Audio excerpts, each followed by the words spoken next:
All right, welcome all explorers. We are going to get started with our virtual field trip today, brought to you by Learn Around the World. We do use Kahoot during our programs. If you're not familiar, go to kahoot.it or open up the app on your device if you're playing with a second device. It's best to play with a second device, but not required. Just make sure you open up a second window if you are using your one computer, because you need to be able to see the board to see the questions. And with Kahoot, you can only answer the questions with the second window or your second device. For example, a red button, blue button, green button. You'll get the hang of it. Now, we're only going to get points out at the end of the show, Explorers. So we have lots of practice questions before the end. So if you're not logged in yet and you want to play and you're watching on the stream outside, make sure you head over to geoshow.tv and you can get that webinar link and join us in Zoom. And that's the only way it's going to work, because we all need to be on real time.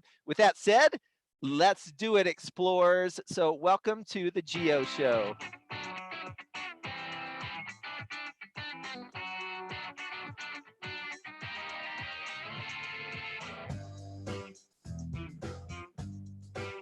Welcome back, explorers. My name is Brandon Hall. You can call me Brandon. You can call me Mr. Brandon, or you can call me GOB, because our show is called The Geo Show. Our show is interactive. So if you want to send in questions to me live right here on the virtual field trip today, if you're watching from our live stream somewhere in the world, make sure you're using hashtag Geo Show if you want me to see it over on Twitter. And if you're inside of the Zoom webinar, make sure you use that chat option down at the bottom of your screen. So that's how you can communicate. Also, go ahead and use it right now, explorers. I want to know where you're watching from. Let me give you some shout outs, because I want to. And go ahead and make sure you get logged into Kahoot. There's that game pin again if you are still trying to do it. All right, explorers. So my job, what I do is I travel all around the world. I go to unique places. I visit all of the natural wonders, cultures, and learn about new histories of amazing new places. And then I come back to our studio and I share these places with all of you, like we are today on our virtual field trip. Our mission at Learn Around the World is to inspire you to go learn more about these places. So hopefully you see something that piques your interest today. Don't forget to go out there and try to find those primary sources. If you don't know what that word means, if you're one of our younger audiences, make sure you ask your teachers or your parents how to find those good primary sources. All right, so we're going to get started with it today. Our virtual field trip is titled The Asian Elephants on the Geo Show today, brought to you by Learn Around the World. Now, we kick off all of our shows with a Kahoot question, so go ahead and grab your devices. Again, if you're watching from outside of Zoom, I recommend that you head over to geoshow.tv to get that webinar link and join via Zoom to be playing on real time. Most of you are watching on a delay if you're not inside the webinar, and so it will not work. If you're in the webinar with us, go to kahoot.it and enter in today's game pin 1077387, and we're going to play a game. So let's go ahead and try it out. The best way to learn how to play Kahoot, if you don't know, is to actually play Kahoot. So let's go. I'll get out of your way, explorers. And our first question is, where is Thailand? We're going to Thailand on our virtual field trip, but where is it? Is it located in Africa, South America, Europe, or Asia?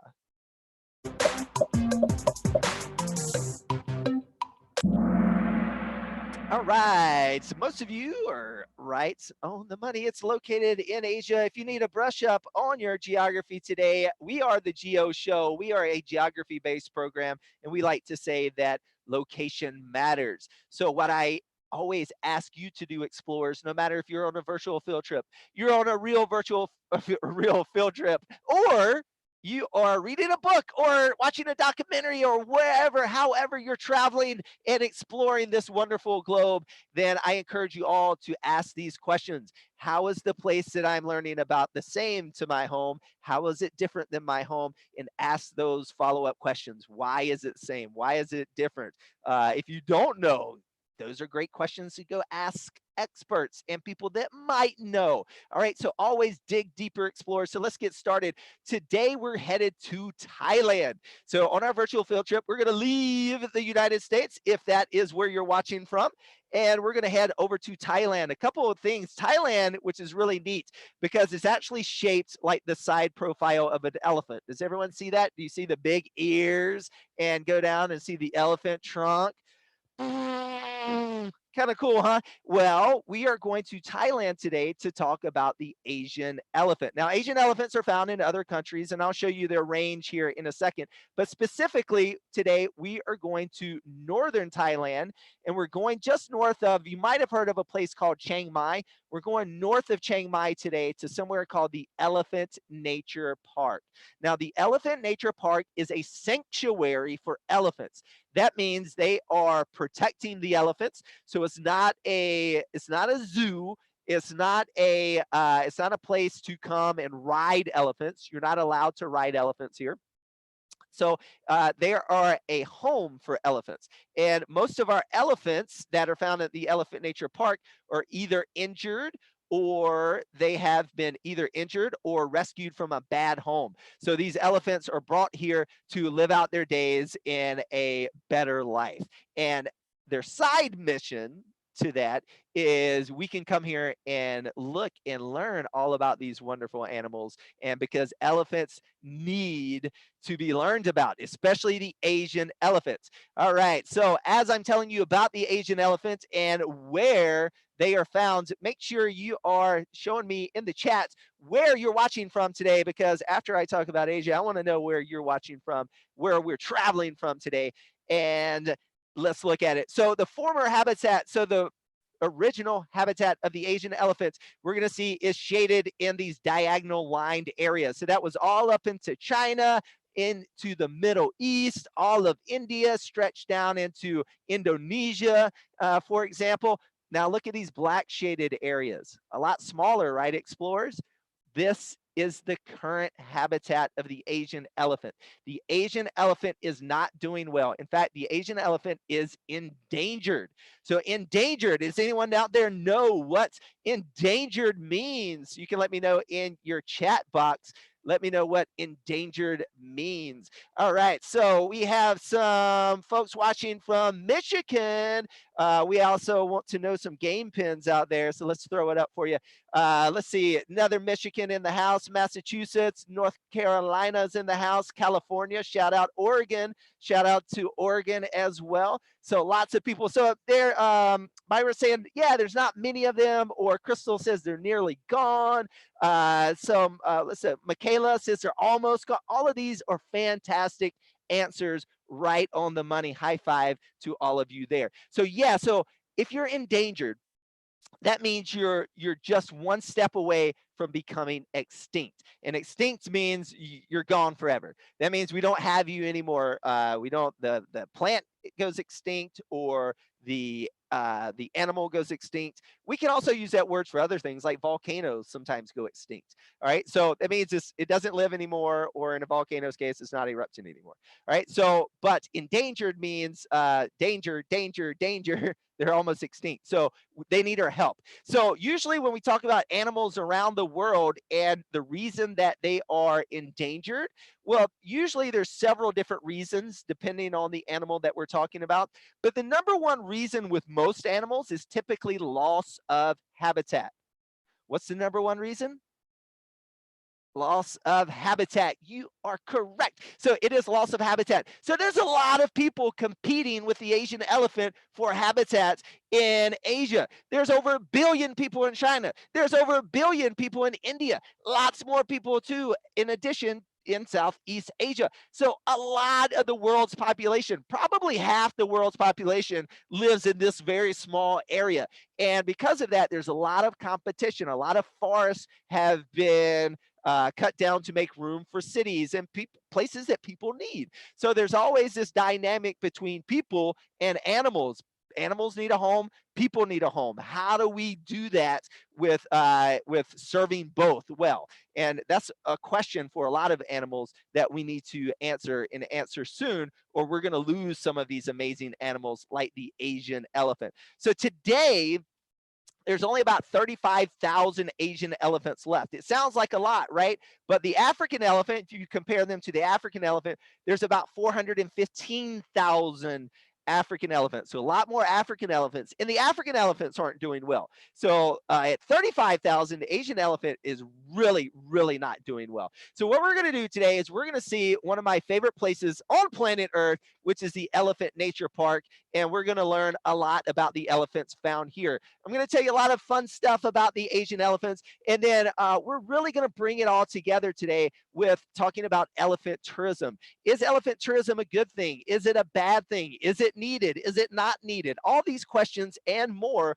on today's Geo Show. So lots of people are already asking questions. Yeah, how many Asian elephants? Well, I already told you 35,000, but in Thailand specifically, today there's about 1,500 wild Asian elephants left. Now, there are more if we include domesticated elephants. So a domesticated animal is one that has been made that they live or work along side by side with people. So think about farm animals, right? A horse is domesticated, a cow is domesticated, even plants, corn, or any vegetable that we grow becomes domesticated. All right, so Melanie's going to Thailand this summer. Awesome, Melanie. And that is great. All right, so let's go ahead and talk about the Elephant Nature Park. So maybe Melanie can find their way to the Elephant Nature Park when they visit Thailand. So the Elephant Nature Park is located in northern Thailand. Remember, just north of Chiang Mai. So let's go ahead and get started with our virtual tour today. Boom. All right, so one of the things I love to start off with talking about elephants is lots of us are familiar riding in the car, right, with our parents around home, and often riding in the car, we look out the window and we see like a horse or cow crossing sign. You ever seen a elephant crossing sign? Well, this is a crossing sign that is common to come across in Thailand because there are elephants in the wild. And one of the things that I love about the Elephant Nature Park is they really teach you about all the things that the elephants are struggling with, not just the loss of habitats. Let's see. Since people are killing the elephants, they're basically killing the earth because we need animals. That's a great point, Tyler. So sometimes, unfortunately, elephants are actually killed on purpose and not because of accident. So loss of habitat would be like an indirect cause leading to the people that are cutting down forests are doing it usually to build homes for people. They're not doing it to kill elephants directly, but that's what it leads to, right? And that's what we need to think about as humans. We need to think about the side effects of our consequences. But sometimes it does have a direct influence. And this is one of those things. Have you ever heard of ivory before? Ivory is a type of a material that is made from the horn, like a rhinoceros horn, or the tusk of an elephant. And ivory can be very expensive items can be made like jewelry or things around homes traditionally, all right? But ivory is a really, really bad thing to buy because if you buy ivory, and this elephant is made of ivory, an elephant was killed to make this ivory elephant. Think about that, right? And so this is something that we never want to buy, explorers. So this causes a lot of bad things for the elephants. So not only the African elephant, but the Asian elephant, part of the black market sale of ivory. So we really do not want to support that trade if at all possible. That is highly recommended. So when we enter the Elephant Nature Park, first thing we're going to start off with, I always like talking about how would you keep an elephant if you had a pet, right? Well, you have to feed it. Do you know elephants need about 400 pounds of food a day and about 40 gallons of water a day? So it would be pretty hard to keep an elephant at home. But even if you're not keeping it at home, even if you're a park like the Elephant Nature Park, how do you support many elephants, right? So you need lots and lots of heavy food. So naturally, they do not eat things like pumpkins and squash and watermelon and corn like we see here. Naturally, they're going to eat things such as leaves, bamboo, roots, shoots, these things that they can find in their forest, fruit out of their forest as well. We can find all of these things. So at the visitor center, before we go walking around the park, so they have a gift shop where you can buy souvenirs to help support their work. Because not only are they giving the elephants a home, but they all of these elephants here, either they're injured emotionally or physically. So a lot of these elephants have disabilities that they need a lot of veterinarian work done to them. They need a lot of help from people to keep living, and that costs a lot of money, explorers. So it's something that they are constantly working with. So if you ever get a chance, if you're ever in this part of the world, definitely come support the Elephant Nature Park. Highly recommended. Now, one of my favorite things to do while you're at the visitor center, while you're waiting for your group to go walk around, is you can feed elephants. And how cool is that? So one of the things you need to do, be mindful though, is everyone see this red line in the background? It's kind of faded, but there's a red line right here at the edge of the boardwalk as well. And you're not supposed to cross that red line. Anybody have a question? Anyone have, or sorry, not a question. Anyone have a guess or an idea why you're not supposed to cross that red line and go over this way? Any question out in the crowd? So let's see, where's the Elephant Nature Park? So it's just is north of Chiang Mai. It's about an hour north. Right. So the trunks, that is right on target. So what would happen if you came over here and you stood over and maybe leaned over the rail and you were petting, and for whatever reason your head was bent back all that way? I'm not an artist, explorers. And so if you were here, what would happen is you see this big long trunk. Their trunk can get over 6 feet long. Their trunk can weigh over 800 pounds. Can you imagine 800 pounds just swatting you in your legs? That's going to knock you down, explorers. You're going to fall down and either hurt yourself or land on the elephant and hurt their trunk, or you're going to do both of those things at the same time. So you really don't want to do that. So, and again, they're not trying to knock you down, but when 800 pounds hits you, even just lightly, it's going to knock you down, right? And just even a light tap by the elephant. So something we want to be mindful of while we're here feeding them. But as we get down close, what's really fun is to feed them. But we're going to meet our group now, and we're going to walk out into the park. And as we walk out into the park, a couple of things to point out before we get going. One is, you see these platforms? These platforms are high up, so the elephants, they're about 12 feet high or so. The elephants can pass under them. Elephants get about 9 to 11 feet in height. But this platform, when I was here, ended. There's a river just in the distance. We're going to go see that river running through, and the platform ended there. Today, it extends out over the river, and we'll learn why they extended it over the river shortly. But the other thing I want to point out here is you see these things. We're going to see these things around from different places today as well when we're walking through the park. And these things are really neat because they are a way to manage elephants. And so what do I mean by that? So usually if you've ever been to a place that holds animals or keeps animals, usually like a farm, usually like there's a gate or some type of door that you get out that keeps the animals from leaving. Well, there's no gates required with elephants because they're so big and wide. You could just put these. You could put these concrete columns right here, and you just put them far enough so humans, we can walk through there easily, but but elephants can't pass through there. So elephants can do lots of amazing things, explorers. They can lift up heavy things. They're big and strong. Elephants can swim. Did you know elephants can swim? In fact, one of my favorite fun facts about elephants is they have a built-in snorkel. We have any scuba divers or snorkelers out there? So they'll go deep into water, and then they'll throw that trunk up in that sky, and that trunk is out of the water as they cross a deep area of water. Kind of cool. Kind of wish I had a built-in snorkel, but I do not. So let's go find or look at those animals that do have those built-in snorkels. So as we walk around, we're going to see some of these concrete columns right here. Look how they're surrounding these trees. Anyone have an idea or guess why you would want to put these around the trees when we're managing elephants? So when I say managing, so Caden wants to know, can they climb? No, they cannot climb. So they can't jump and they can't climb as an animals, right? So they don't knock them down to block elephants from knocking down or knocking the trees down. So that might be one reason, but even it's more subtle than that. More subtle than that. So if you let elephants walk, because we're keeping them in a small area that's closed down, out in nature, they would be able to roam wherever they wanted to in the forest, right? But when you keep them in a closed, confined area, they're walking over the same ground a lot. And when they do that, they compact the soil. So when you compact soil, you can kill things like bushes and trees and plants. Think about it. Have you ever seen a place like in your local town or park where the sidewalk makes a right hand angle turn? Maybe there's a corner of a square and people cut the corner. Maybe at school you've seen this. And over time, there's a little trail in the grass. There's where the grass is died off, and there's a little footpath. And that happens because the soil is compacted and the roots are dying. And the plant is dying. Same thing happens on a hiking trail.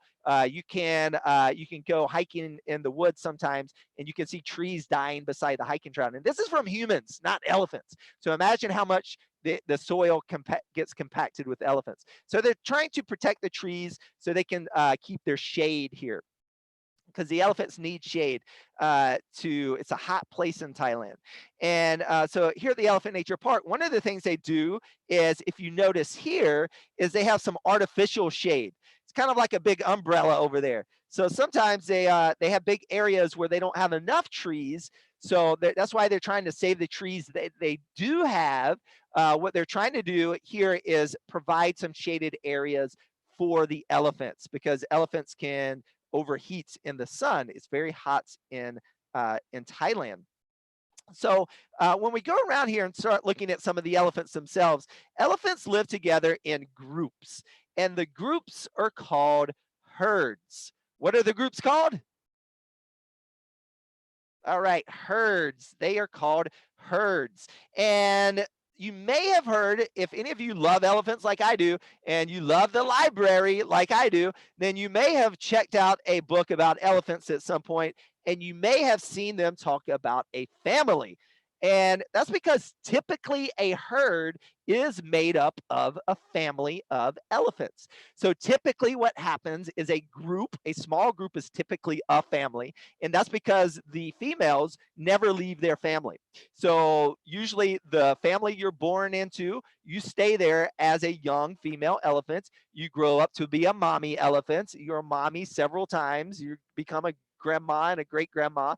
And usually that group or that family is led by the oldest elephant. So we call that a matriarch, a matriarch. So if you talk about a monarch, which is a leader or a ruler of a country, typically like a king or queen or emperor or empress, a patriarch is the male ruler, a matriarch is the female ruler. So elephant herds are led by the females. So we call those a matriarch. And so when they're leading, this makes sense, because a lot of times we have a lot of misinformation out in the world. Things like, oh, elephants are scared of mice, or elephants like peanuts. Elephants don't like peanuts. They're not scared of mice.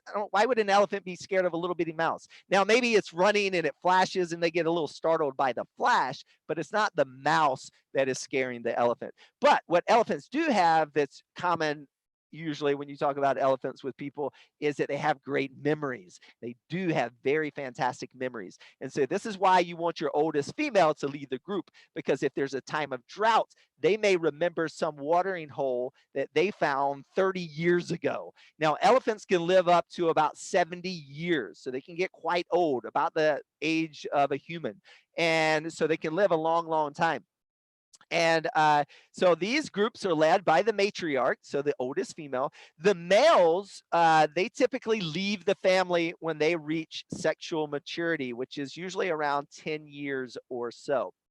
A couple things to note about the elephant groups here at the Elephant Nature Park, however, is these are, we herd would definitely be a better term to use at the Elephant Nature Park because all these elephants have been rescued from different places around Thailand. So these are their families, but they're their adopted families. So they're definitely a herd, and so they're coming together. So because of that, there's actually multiple herds at the Elephant Nature Park. Now, the number of total elephants usually changes year to year because some elephants die, some new elephants are coming in. You can go to their website, just Google Elephant Nature Park, and they have every elephant's name listed on there. So they all have names. It's really cute. And you can actually support or donate to kind of like foster an elephant. Really cool way if you want to follow along with these elephants in their journeys. But so they're in their adopted families and they have to be accepted into one of these herds because it's just like people, right? We have different people we get along with, people we don't get along with sometimes. And so we all have groups of friends. Very similar, right? So they're doing that. So let's meet some of our elephants here. So this lady, so this is a female, and the females, does anyone know what we call a female elephant? Anyone out there know what we call a female elephant? Hmm. A female elephant is called, we'll wait for some guesses to come in, a lady. So you could definitely call them a lady if you wanted to. So the technical term that we're going to use for them is they are a cow. So they are a cow. And if they are a cow, what do you think we call the boys or the males? All right, so a cow. And so that means the boy would be a bull. And if we have a bull, what do you think the babies are called? We have cows, we have bulls, and then we're going to have a calf. Great job. Great job, Myra and Rhinley. All right, great job, everyone. Lee. All right, so let's go ahead and meet our Elephant Nature Park cows at this point. So this lady was rescued from a circus. So she had a bad life, and more about tourism later. But she had a bad life that she was rescued from. And if we see this little guy, so remember, every elephant here is either injured or physically, or they were rescued from a bad home, like a bad living situation. This little guy had his foot caught in a trap in the wild, and he was rescued there. And they had to rewrap his bandage every single day when we look at him.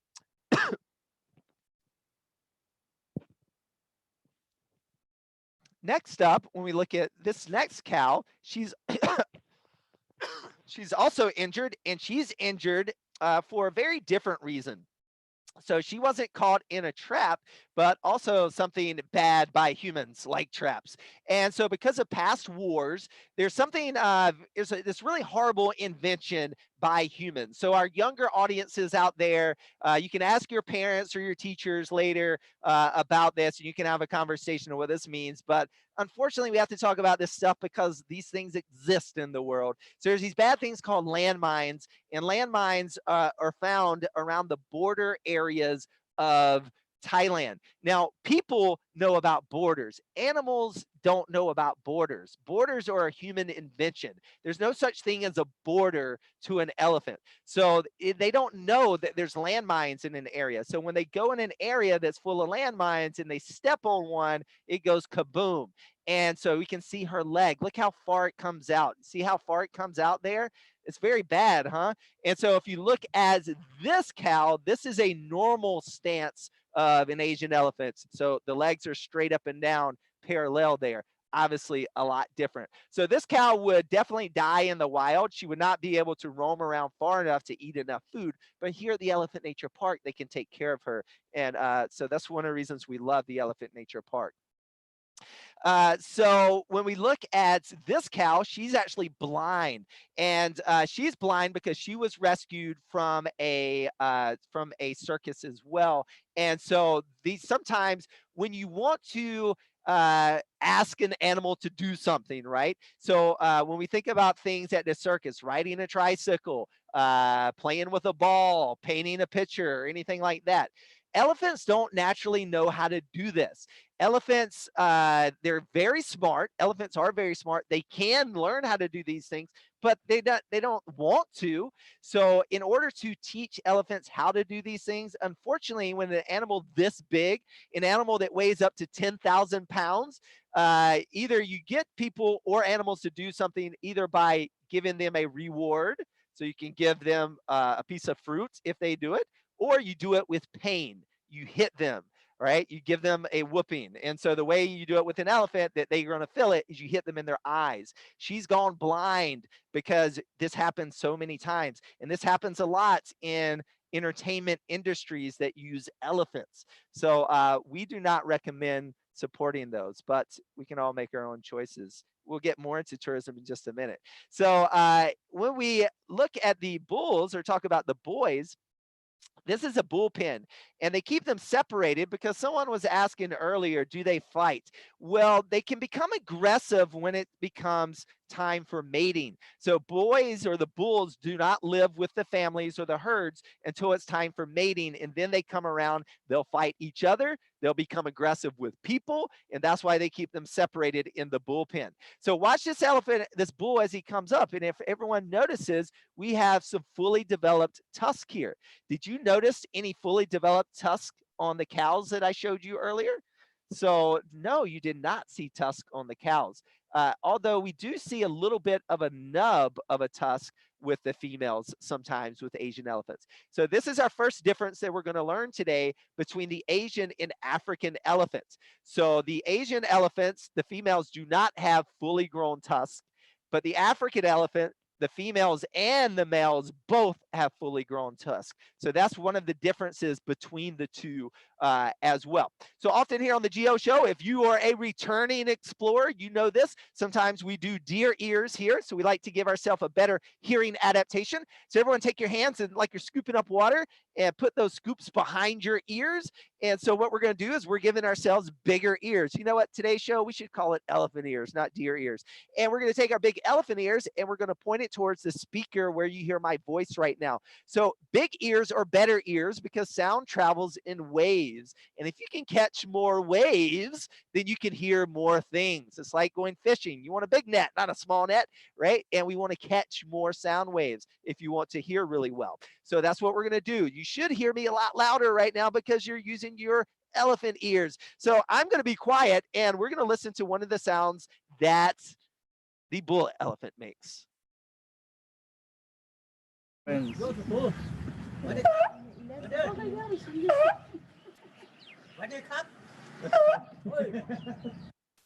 All right. So as the female's coming closer, you can go around today, and I'm sure your parents may or may not like it, but you go around, throw up your trunk, and practice yelling like an elephant today.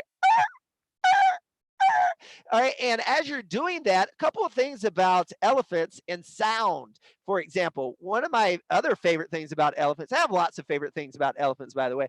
Look at that big skull. So when we talk about sound and light, by the way, or many things, we can talk about spectrums. So when there's something where there's a big, wide range of something, we call that a spectrum. Think about the colors of the rainbow. Colors of the rainbow are just one small slither of the light spectrum that our human eyes can see. Did you know there's things outside of the human eye spectrum of light? There's things like ultraviolet light or you may use ultraviolet goggles or infrared goggles, infrared goggles to see different kinds of light. Well, there's something called infrasound.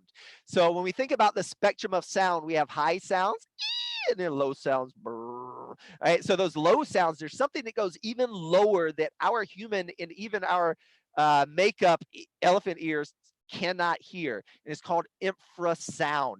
Elephants can hear this infrasound. They make this infrasound with their big skulls and they vibrate them. And what they do is they can hear this sound from miles away. So it's a really cool adaptation. Elephants communicate with one another. Elephants have great memories. They can recognize up to 200 different kinds or other individual elephants. So they have relationships. They know other elephants that they come across and they communicate with them. So a very, very smart mammal, the elephant. Now, they recommend at the Elephant Nature Park that you let them feed themselves and with their trunks, and you do not put food directly in their mouths because we put sunscreen and bug spray on ourselves. And one of the great things that I got to do at the Elephant Nature Park was to give them a bath. And when you give an elephant a bath, they naturally give themselves a bath because they love water. Now, when we talk about water, and remember earlier, they're great swimmers. They like to swim. And when we review and talk about them living in herds, they can cross big bodies of water together. But today, you're not allowed to give them a bath anymore. So they don't allow that. So remember earlier, I was talking about that raised up platform. So today, they continued that raised up platform, that observatory platform, observatory deck, I should say, observation deck. I cannot speak today. So that observation deck is extended out over the river so you can view them. So you're not allowed to give them a bath anymore. And partly because a lot of these elephants are rescued from bad homes. And so they want them to live their best life. And if you already are in ancient you have a lot of anxiety, right? And so then you get a lot of people running around you. Even if you like baths, it can still give you more anxiety. So they don't want to do that. They want these elephants. A lot of them come from bad homes. They want them to live their best lives possible. But we did get to do this. So it's great that we can virtually share this with you. All right, so let's go up close and personal and see our Asian elephant here. And if you look closely at her skin, you'll notice that they lose pigmentation in their skin. So often you'll see their skin turn pink around their ears and around their forehead. This is because this is an area where they can't reach or throw their mud on. So one of the things they do is after they take a bath, naturally they'll throw dirt on their back, and this creates a layer of mud. This acts as a natural sunscreen and bug repellent. So one of the reasons you can't any longer you can't give them baths is you get people like me, explorers, and I'm the number one person out there all the time. If it's a hot day, I'm going to start a water fight with other people around. It's just what I do. Maybe some of you are like that as well. And but it's really not good for the elephants. And so that's why, because so many people, they come here, they have fun, and it's hard to tell people not to splash each other with water when they're doing this. And for the safety of the elephants now and going forward, that's why they stopped this practice with the Asian elephants. All right, so lots and lots of questions already coming in. Keep those coming in, and we're going to start jumping to many of your questions and going over and playing some of those Kahoot questions. All right, so that was the Elephant Nature Park. You can visit there in Thailand, and highly recommended that all of you do. Say, how big is their brain? I just don't have it written down right in front of me. I knew this at one point. That's a pretty easy one to extend your learning after the virtual field trip, explorers. Let's see, why are elephants in circuses, right? It's a great question. So we're going to talk about that more in tourism in just a minute, but do keep in mind people are entertained, right? It's go watch a YouTube video. They're out there today of an elephant painting a picture or playing a musical instrument. It's entertaining. It's cute. But what they don't show you is what that elephant had to go through to make that painting or to learn how to play that music instrument. This is something that elephants aren't born knowing how to do. It's not their way, right? And so I think elephants are fascinating enough themselves. They don't need to ride a tricycle to entertain me. But let's go ahead, and when we talk about the Asian elephants, a couple more differences. That's how do elephants swim when they hit so much weight. All right, so that's going to be the buoyancy to them. So they do weigh a lot, but they're great swimmers. In fact, elephants are descendants of a sea cow. So they used to be, their relatives millions of years ago came out of the ocean. So they come from a very long line of swimmers. So so elephants are fantastic swimmers. Lots of questions about how much they weigh and different things. So let's look at some fun facts about the Asian elephants and open that up with a Kahoot question.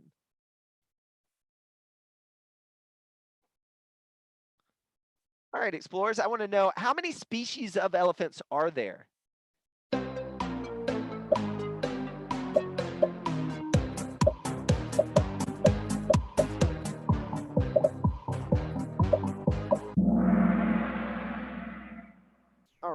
right. So lots of different answers. So there are two species of elephants. There's the African elephant and there is the Asian elephant. There are several subspecies of each of these African and Asian elephants, but there are only two of them, and they are very different animals. Think about alligators and crocodiles, different animals. All right. So even though they're related, they are very different. And that leads us into our Daily Double. We have another Kahoot question. So let's go back over there. And I want to know from you,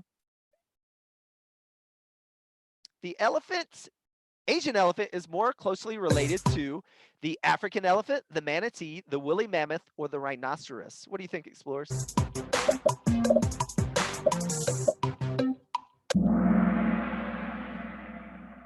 All right. So they are most closely related to yellow, the woolly mammoth. So they are more closely related to the woolly mammoth than even the African elephant that's still around today.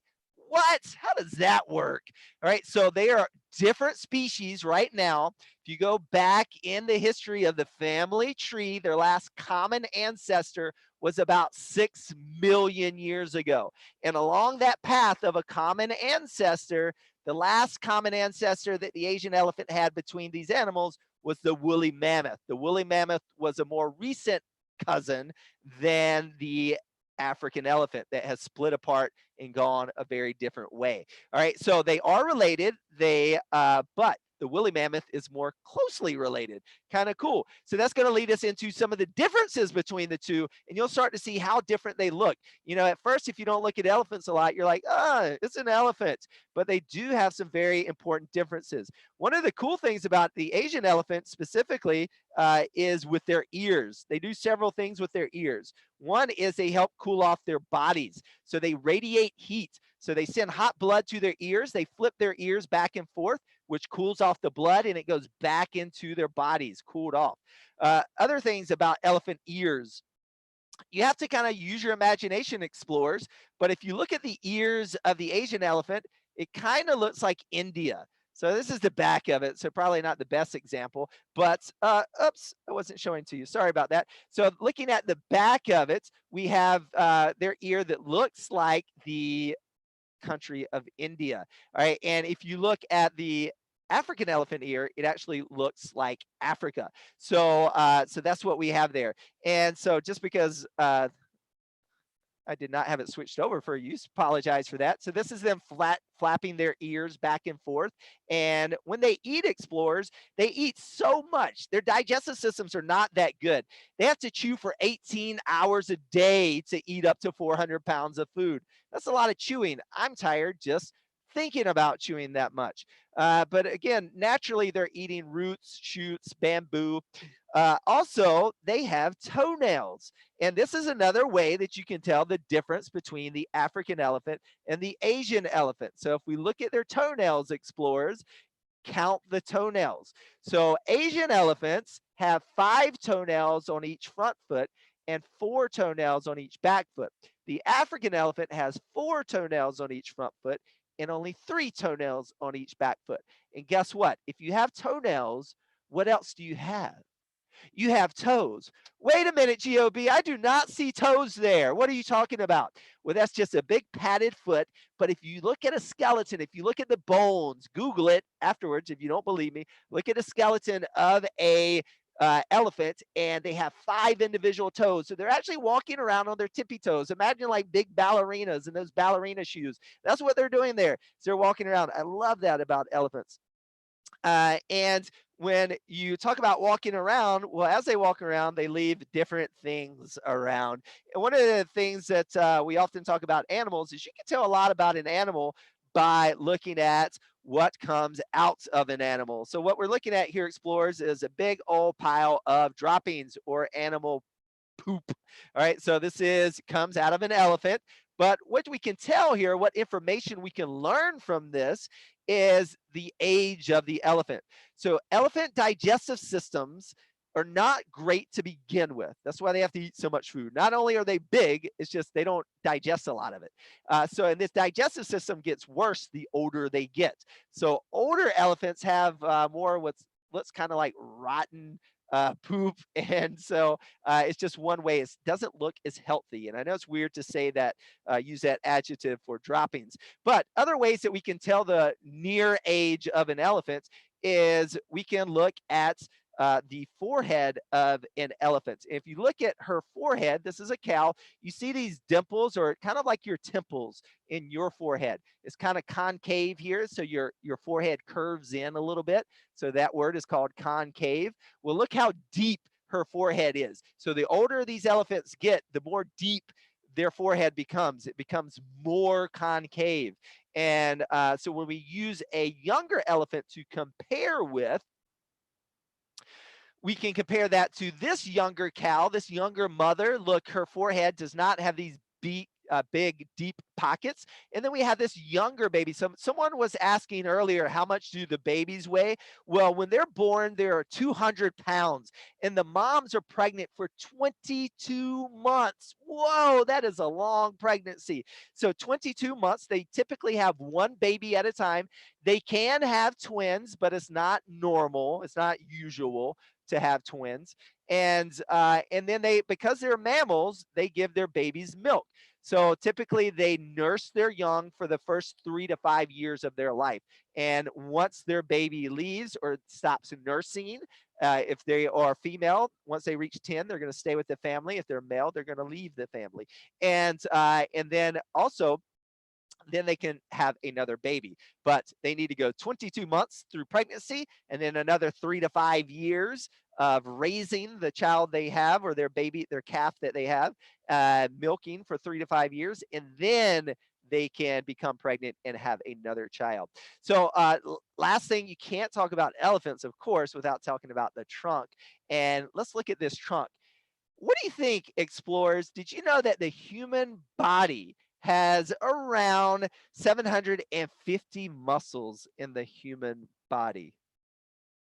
Or over 700, sorry. How many muscles does the elephant trunk have in it? How many muscles just in the not the whole body, just in the trunk? What do you think, explorers? Let me know in the chat there.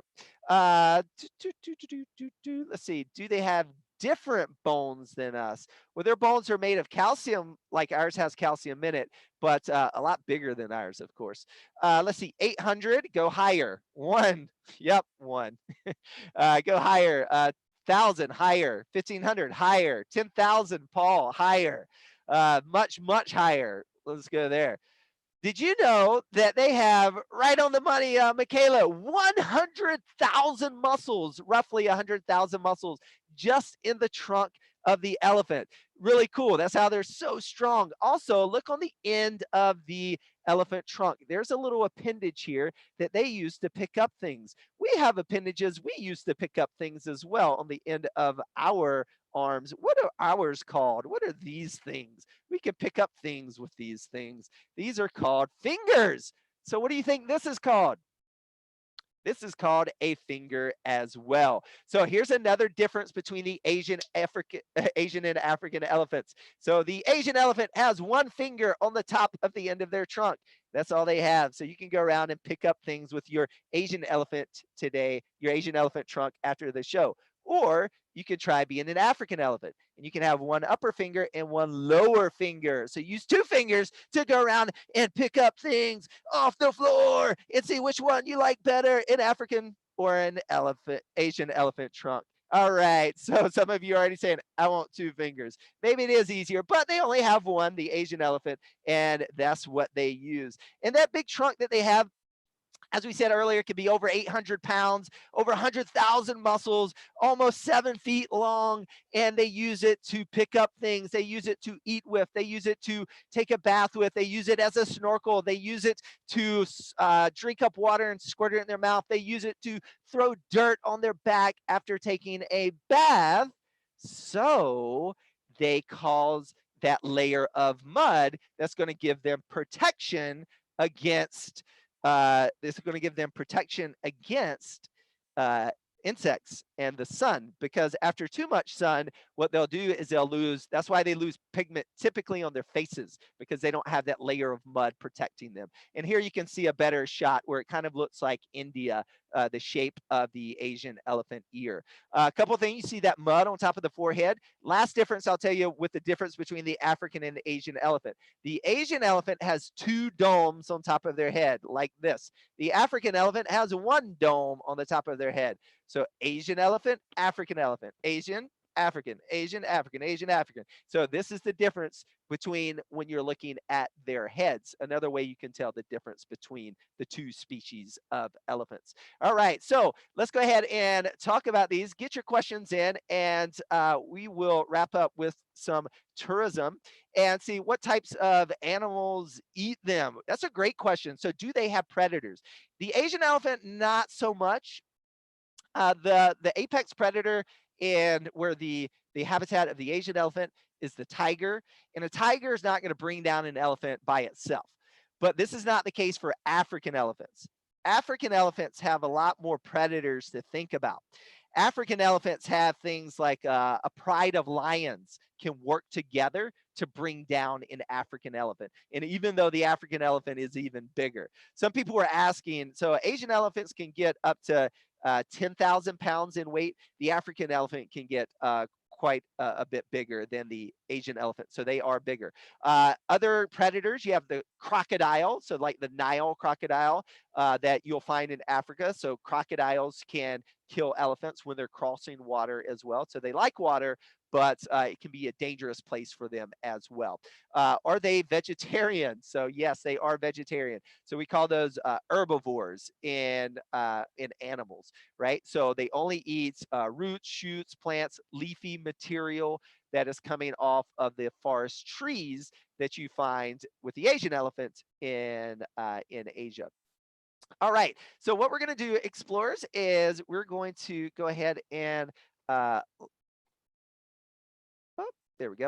So we're going to go ahead and introduce a little bit about tourism as we kind of wrap up some of this stuff today and get moving on. I know some of you have some things to do. Some of you want to stick around and hang out with me all day. That's cool, but we want to kind of do something for everyone here. So so what we're going to do is we're going to wrap up talking a little bit about tourism. Is it good? Is it bad? And why is there so much elephant tourism to begin with? And let's start off by asking explorers, is tourism good or bad for the Asian elephant? So let's start off asking that question.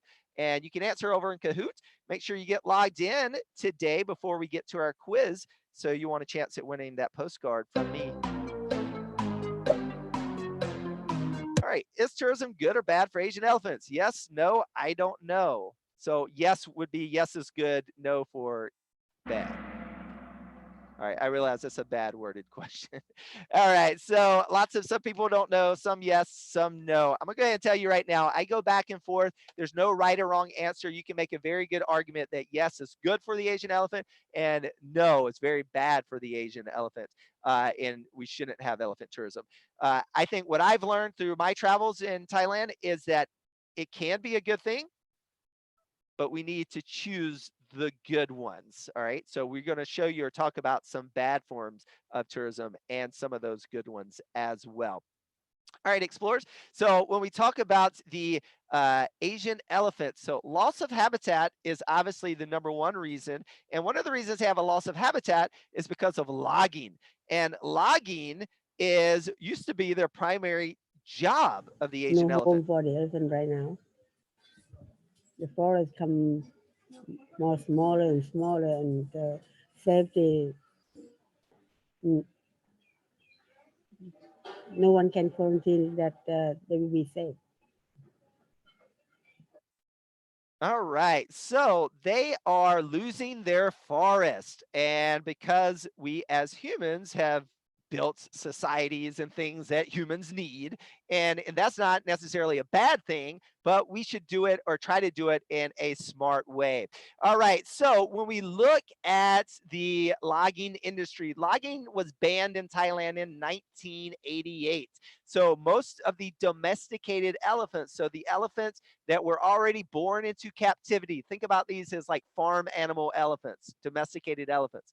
So traditionally, they've been used for thousands of years years in Thailand to build things, to work as the original bulldozers, right? So these were strong animals and they were used for work. And the people that own them are called mahouts, and they use them to support their families. Okay, so what happens when you ban tourism? When you ban tourism, or sorry, not tourism, when you ban logging, what happens is now they don't have a job.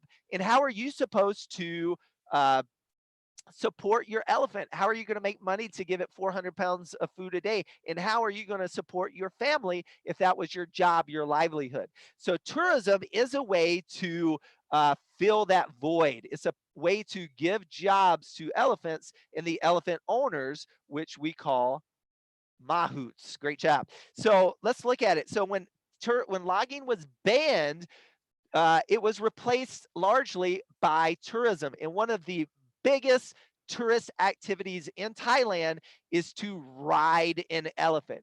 And who doesn't want to ride an elephant? When I came to Thailand, on the top of my bucket list was to ride an elephant.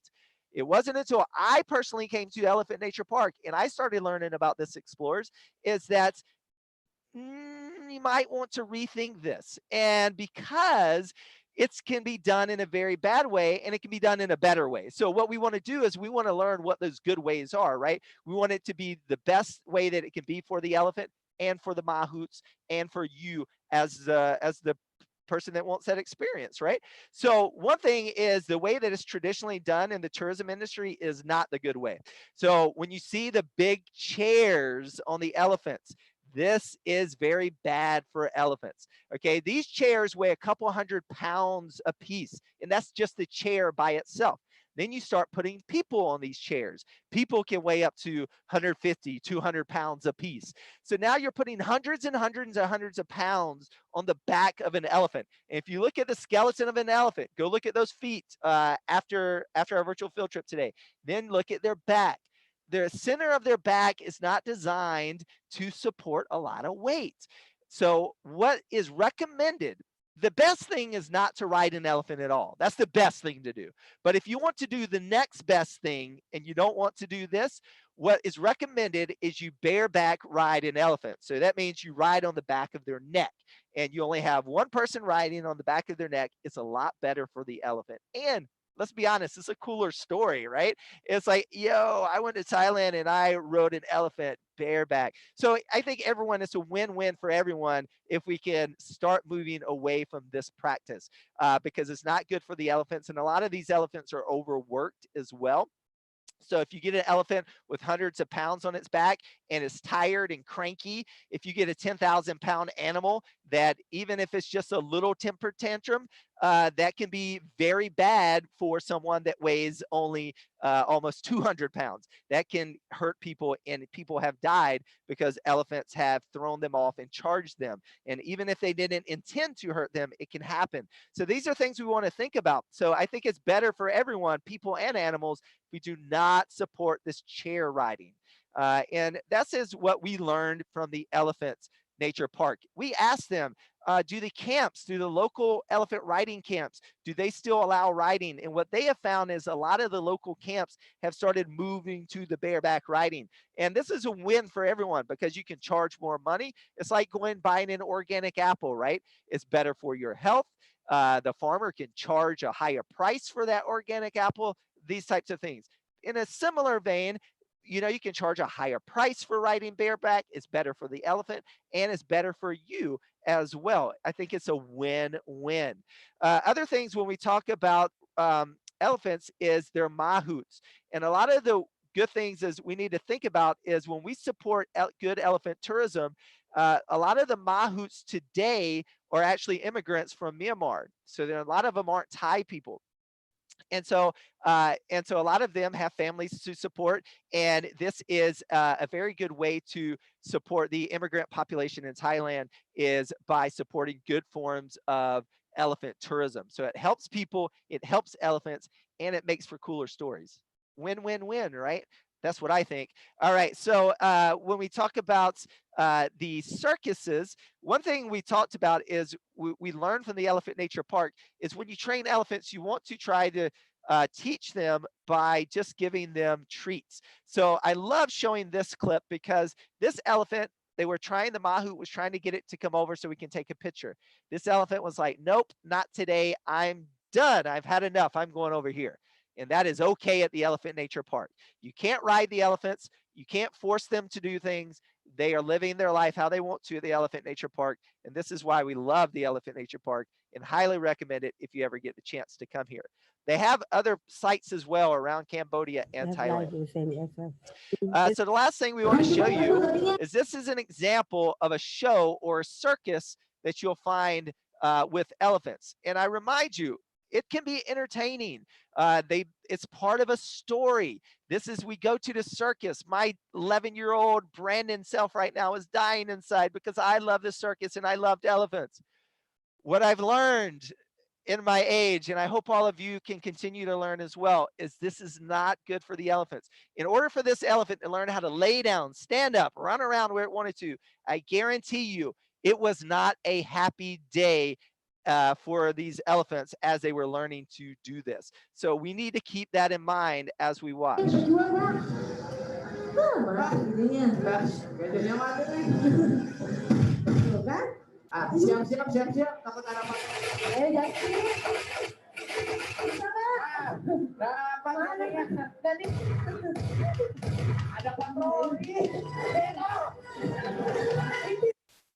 All right, so this was part of a show, as you can tell, with the at a park or that was in Indonesia, but you find these all over the place. All right, we're going to end with our virtual field trip with our Kahoot, and we'll end with our last survey question. So make sure you get logged in and you are playing along. Today's game pin is 107-7387.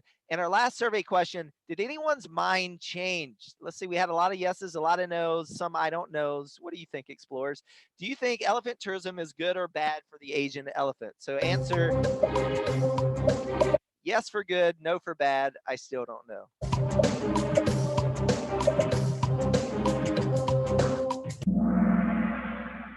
All right, so a lot of people are saying no. And again, I don't think any of these are right or wrong, right? It's a complicated issue. The world, as you'll learn, explores as you get older, is not black and white. It's gray. So we can make arguments for each case. And so there's a lot of reasons to say yes, it's good. What are we supposed to do with these elephants that need 400 pounds of food a day? Who's going to pay for that food? So tourism is a good way to support it. But we need to choose the good kinds of tourism that are both good for the elephants, good for the owners of the elephants, and good for us as the tourists if you are a person like me that is traveling to Thailand to experience this. All right, explorers, we're going to stay in Kahoot and see how well you were paying attention today. We are giving points from here on out, so make sure you're logged in and playing Kahoot. Sorry, we have it preset because we like to keep things moving along for those of you that want a shorter question. So be prepared to answer quickly. You only get 10 seconds. All right, so our next question coming up, explorers, is going to be, we're giving out points now. Remember, how many species of elephants are there?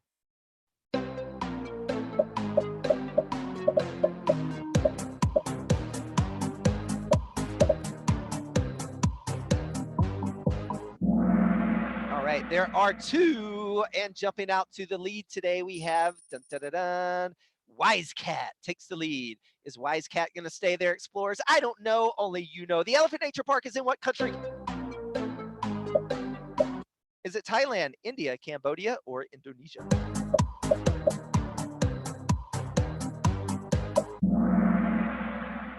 All right, it is in Thailand. Great job, explorers.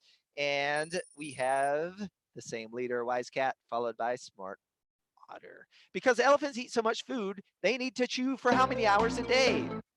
8, 12, 18, or 24?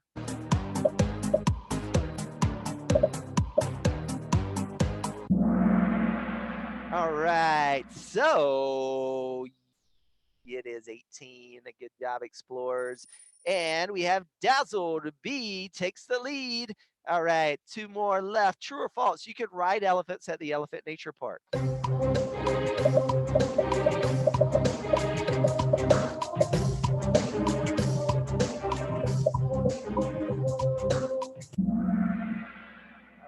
is false. You cannot ride them. Most of them are injured, so you wouldn't want to anyways. And it's best for them not to be ridden. Okay, and last question, make it count, explorers. We have a new leader, Golden Pony. Who's going to win today's Geo quiz? How many months are elephants pregnant for, the Asian elephant? Is it 9 months, 12 months, 18 months, or 22 months?